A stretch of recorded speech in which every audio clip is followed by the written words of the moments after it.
Hello everybody, welcome back to a brand new video on the 3D Critic channel. I'm David, your host, and today I'm going to give you guys my performance review on the Adidas Dame 9s. Now, it has taken a couple years for the Dame 9s to come out, or when it came to the Dame 8s, and when it came down to the Dame 8s, it was a very surprising shoe overall when it comes to overall bang for your buck.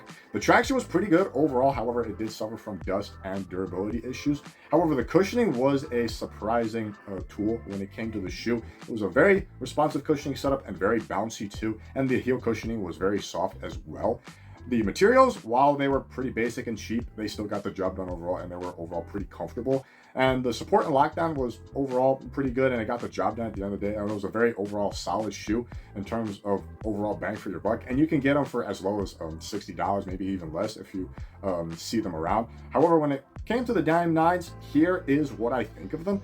Firstly, when it came to the trying experience, it's pretty straightforward, surprisingly. With the overall booty construction that you get, it is a little difficult at first. But as long as you hold the back of the material in when you're putting your foot inside the shoe, it won't cave in on you, and it won't cradle the material in and make the tongue a little uncomfortable overall. So as long as you hold the back of the shoe when you put your foot inside the shoe, it's pretty straightforward at the end of the day. For sizing, it is not as straightforward as it is, in my opinion. I went down a half size because of Adidas sizing. I usually go down half a size, and they ran a little long overall. So because of that, I would probably go down a full size to get like a overall 1-to-1 fit. And for narrow footers, I would probably do the same, maybe go down a full size and a half. While for wide footers, you should be good to go ordering your true size, maybe go down half size because of how accommodating and wide the overall footbed is in the forefoot. So keep that in mind. And as far as retail goes, they go for $120, which is a huge steal in my opinion. And I'll explain further as I get to the end of the video. And if you guys are interested in purchasing yourself a pair, I will leave a link in the description box below. So for the traction pattern itself, you're getting this full-length translucent outsole with a full-length multi-directional lightning bolt traction pattern, which looks pretty basic, and it is like a simpler version of the traction setup that you got in the Dime issue 4s in my opinion. And overall grip, it is very good, but it does require some break-in time initially, because initially when I was playing in these, I did slide a good bit here and there, and it was kind of dangerous at one point. But once you rubber it in and warm up the rubber, it is actually very good when it came to lateral movements. For lateral movements going side to side, it felt really good and very tackly, so that was really good once you warmed that up. For vertical movements, the hard stops are good, but it does have some give, and you do slide a little bit forward, so keep that in mind. When you're doing hard stops, you will slide a little bit. But for first steps, however, they are pretty good, and it gives you really quick first steps at the end of the day. So if you want a really quick first step, this is a very good shoe for you. For dusty courts, it doesn't pick up that much dust, and I rarely had to wipe at all. However, if you are on a really dusty court, I would recommend wiping every now and then, because it does pick up dust in a very extreme case when it comes to dusty courts.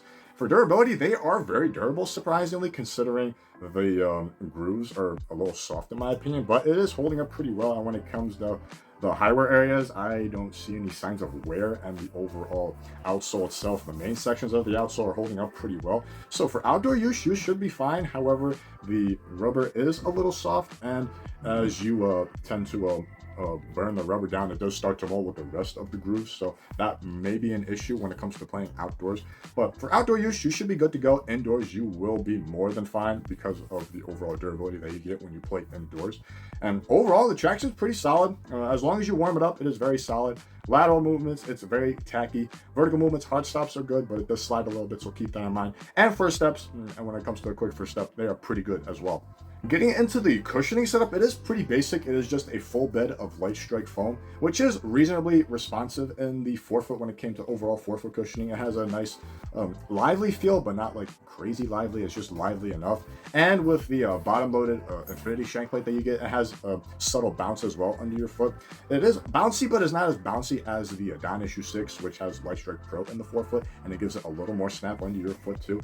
But the Dame 9s, it is no slouch when it comes to reasonably responsive and a bouncy cushioning in the forefoot. In the heel, however, it is amazingly soft and mushy, with a crazy amount of compression in the heel, which you can see on the midsole itself with the amount of creases that you get on the lateral and medial side especially. And it resulted in very good impact protection as well when it came to heel strikes. So it was very amazing to walk in when it comes to the overall cushioning itself. In my mind, they kind of remind me of the cushioning you get in the hardened body 7s. In the heel, it felt like a cloud, and this has a similar feel as well, which is very high praise considering that is Light Strike. However, it tends to bottom out pretty quickly, and the more you use it, it won't feel as comfortable in the long run, and it is starting to kind of show. It is starting to bottom out a little bit, and it is not as comfortable as it once was. But as it is new, it is very comfortable when it comes to heel cushioning. Forefoot as well, it is reasonably responsive and bouncy, but in the long run, it will start to bottom out, and it won't feel as lively under your foot. But when it comes to fluidity, it feels as fluid as butter, and it's one of the smoothest transitions that you'll get in a shoe. Heel to toe transitions felt very smooth, and as you start getting up to speed, it gives you a nice snap with the infinity plate that you get underneath you, and it makes you go up and down the court very easily in these, and it helps you get up to speed very quickly as well because of the shank plate that you get. So overall, the cushioning in my mind is very good in the heel, but in the forefoot, it just gets the job done, and I find it to be slightly not as good compared to the Dynasty 6s, in my opinion, where I get a little more responsiveness and a little more pop as well. Now, diving into the materials and what I think is an upgrade compared to the regular Dame 9s, for the entire shoe itself, you're going to get this really nice synthetic leather here in the forefoot, and it extends to the lateral and medial side of the shoe, and it wraps in the heel. And the second layer is this textile material that you get around the shoe, and you get this one-piece booty construction with some neoprene padding that you get for the tongue and some mesh on the bottom of the tongue as well. And you're going to get some decent padding here in the heel with more textiles as well. And as far as overall comfort, once you break it in, it feels very pleasant on foot. The forefoot is comfortable and flexible with the leather that you get, and this divot that you get from the rubber gives it a little more flexibility, that way it doesn't pinch. And for the lacing, since it is integrated within the materials, you won't experience any lace irritation as well. So it was overall a very comfortable experience, forefoot and midfoot as well. In the heel, there is decent padding overall, but it gets the job done when it comes to overall comfort, and it felt very buttery when I was inside the shoe at all times, so I didn't have any issues with overall irritations front and back of the shoe. For overall aesthetics, I really love the design of this shoe, starting with the Adidas logo with the cutouts that you get is a nice touch where you get it on the lateral and medial side. The materials themselves look premium considering the price that you get for $120, which is really nice. You also get some reflective material in the heel.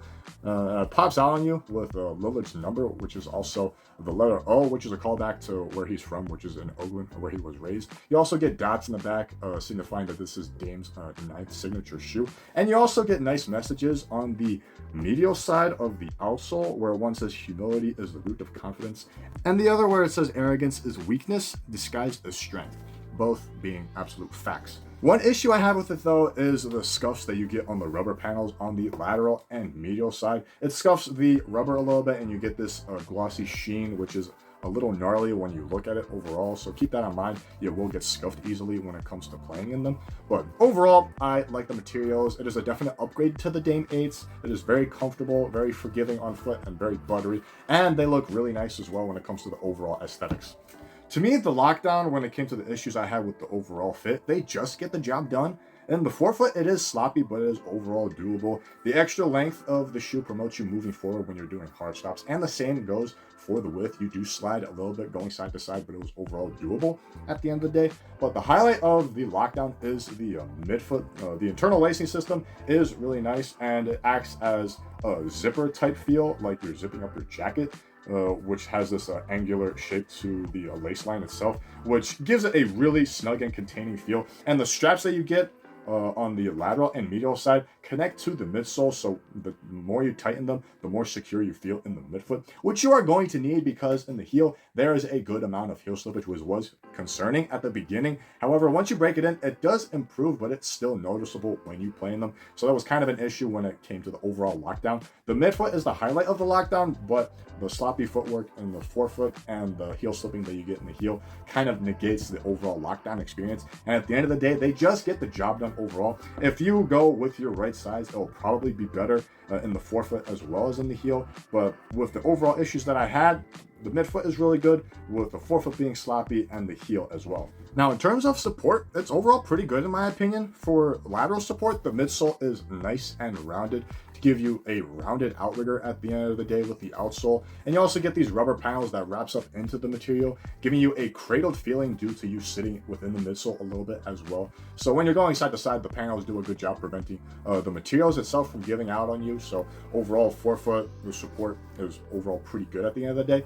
Midfoot is good too. The rubber panel and the forefoot extends into the midfoot, as well as the outrigger that you get in the forefoot. It does protrude out a little bit to give you a little more containment for the midfoot as well. That way you won't cave in when you're doing lateral movements as well. And the heel, it is decent. You do get a nice rugged internal TPU heel counter to contain the heel. However, the midsole has a lot of give considering how mushy it is overall, and it has really crazy compression. So over time, the cushion will break down and it won't feel as supportive. When you're going down on an angle, you will feel a little bit of instability. So initially, it feels pretty good when it comes to the overall heel support, but as you break it in over time, the cushion will start to give in and it won't feel as supportive overall. Moving into torsional support, the bottom loaded infinity shank plate that you get gives the shoe really nice rigidity. That way it doesn't contort. And it has really good balance as well, considering that it is a full-length shank plate to give you stability from front and back. So I felt really planted overall when it came to the overall torsional support. The base of the shoe is nice, wide, and flat. So every time you come down, you won't experience any instability, considering how wide it is in the forefoot especially. So overall, the support is pretty good. I would be cautious in the long run when it comes to the heel support, considering the cushioning bottoming out fairly quickly in these, in my opinion, with the overall give that the foam has in general. So keep that in mind. Initially, it is pretty good overall, but I'll be mindful of the heel support in the long run. So to sum it up for you guys, in my opinion, the Dame 9s are a very smooth shoe when it comes to me playing in it. The traction, while it is grippy, it is not the craziest traction that you get. It's just enough where you can be able to go side to side fairly quickly, as well as with vertical movements going up and down, first steps as well. Cushioning is really good too. The comfiness in the heel is very nice, and the overall responsiveness and bounciness is adequate when it comes to this shoe. The materials are overall very buttery and smooth on your foot, and the overall support is very good too, with the lockdown being just average. So overall, it's a fairly decent shoe, and it competes with the other shoes in Adidas's lineup, like the AE1 lows, as well as the Dynasty 6s. It is like within that same realm when it comes to overall performance. So it is very solid when it comes to the overall line in the Adidas basketball shoe lineup, and it's overall pretty nice. My only issue in the long run is the overall cushioning. It will tend to bottom out in the long run, and it will affect the support as well when it comes to the heel especially. But overall, while it is new, traction is very good. Cushioning gets the job done when it comes to responsiveness and bounce, with amazing heel cushioning. Materials feel very buttery and look premium as well. Lockdown gets the job done, and the support's really good as well. So for 120 bucks, it is a very solid shoe at that price, and it is an improvement to the Dame 8s, but not by much. With other aspects like the cushioning, I found the cushioning to be a little bit better in the Dame 8s, but when it comes to materials and the traction, this takes the cake when it comes to the overall performance. And it is very nice shoe to play in, very buttery and smooth, and felt very good the moment I play in them, and I would absolutely recommend these to you guys. Thank you guys for watching this video. This has been my performance review on the Adidas Dame 9s. Leave a like if you enjoyed this video, and comment down below on what you think of them. Are they better than the Dame 8s, or are they better than the AE1 lows, or even the Dynasty 6s? I would like to know your thoughts on that. And other questions, feel free to comment down below as well. If you'd like to stay up to date with future videos that I'll be posting, hit the subscribe button down below. And if you want to see my reviews on the AE1 lows and the Dynasty 6s, I will leave it on the corners of the screen right here. And if you want to follow me on social media, all of that information will be in the description box below. I hope you guys enjoy the rest of your day. I hope this was beneficial to you guys, and until next time, keep shooting.